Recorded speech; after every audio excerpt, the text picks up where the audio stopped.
Hello and welcome to the latest episode of the Board Masters with me, Chris Mullins, and tonight I'm going to be doing the first of a clutch of unboxings which are going to be on the channel over the next couple of weeks. We have got the Board Game Mosaic Calendar for 2022, which was on Kickstarter back in the summer, and I know it's technically not a board game, but obviously it's very, very board game adjacent, and I think it's absolutely stunning, so really wanted to show it off on the channel. But yeah, as I said, there's going to be a clutch of unboxings over the next few weeks.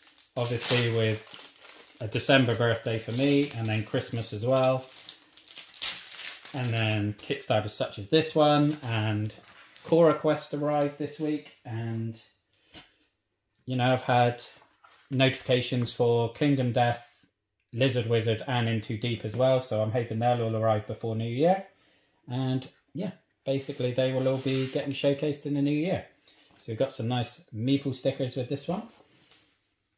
Now I've got my trusty list of games because I'm not going to remember all of them. But I mean, I'm not one for unicorns generally, but that is absolutely gorgeous. And the fact that these are all made using board game parts, it's just something I had to back. It looks absolutely stunning, and you know, it's going to look really cool in the games room. So yeah, I'd like to thank the 13 publishers who partnered with me for the calendar, as well as the 1,069 Kickstarter backers, of which I was one. I'm so glad to make it happen. Okay, so I think they may have changed the order around from the campaign, because this is Vindication by Orange Nebula. And I believe in the campaign this was towards the end. I think it's around August or September. One that I haven't played, I know Alex at Board Game Co is a big fan of it, and last I looked it was still available to late pledge, and it is quite tempting, but I've got so much to pay for at the minute. And then we have got The Immortal Knight from the cover of Role Player. Again, not a game I've heard of it, but I don't really know too much about. Then we have got Holly, the Festival of Colours. Again, not one I've played, but it's one that I fell in love with the artwork in this calendar, and you know, it's so utterly beautiful that it does make me want to find out more about the game. Absolutely, it is absolutely gorgeous. And the absolutely stunning Honey Buzz, which you can just glimpse past my left shoulder there. Without doubt, one of the most beautiful games I've ever seen, and the gameplay is tremendous as well. And it's definitely one I've been meaning to feature on the channel all year, really. But it was one that I was probably going to play with Stace, and for one reason or another, she wasn't too keen doing any more videos. Because being a teacher, she didn't want to be featured too heavily online, which is understandable. And then we have Chronicles of Crime from Lucky Duck Games, which is one that I have wanted to buy for a while now. We love Destinies.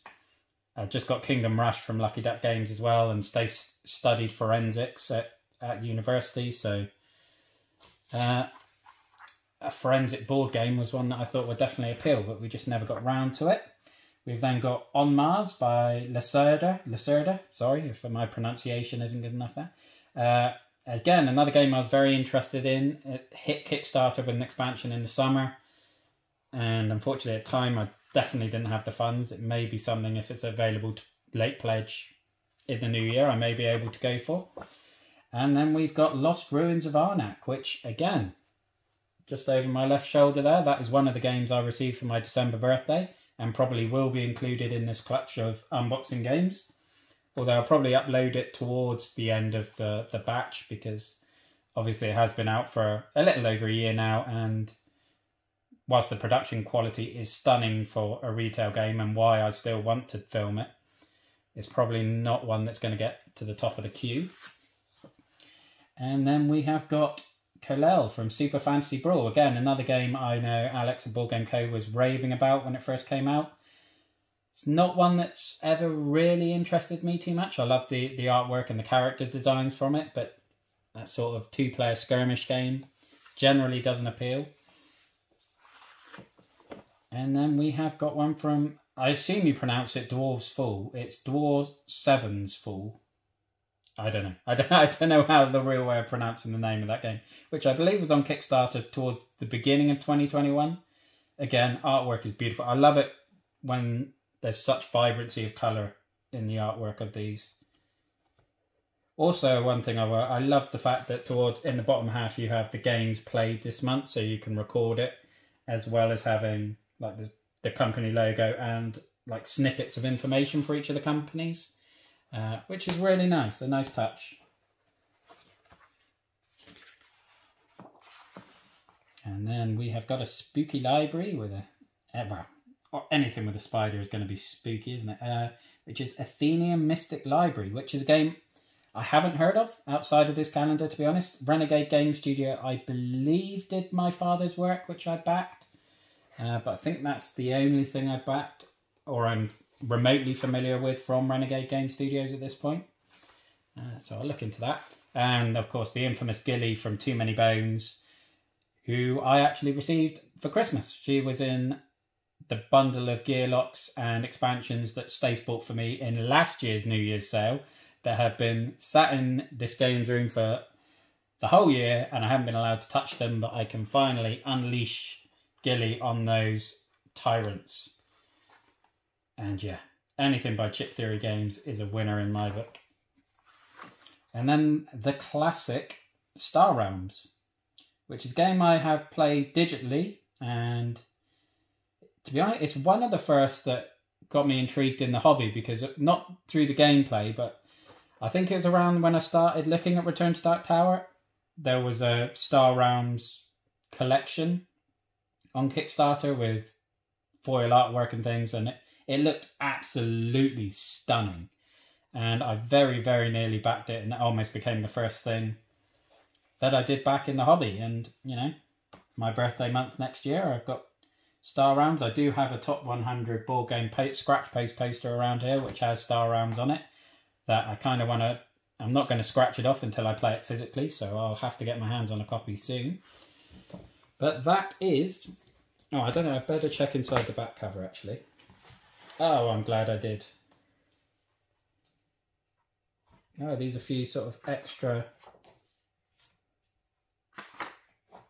Yeah, so we've got the 10 by 10 challenge.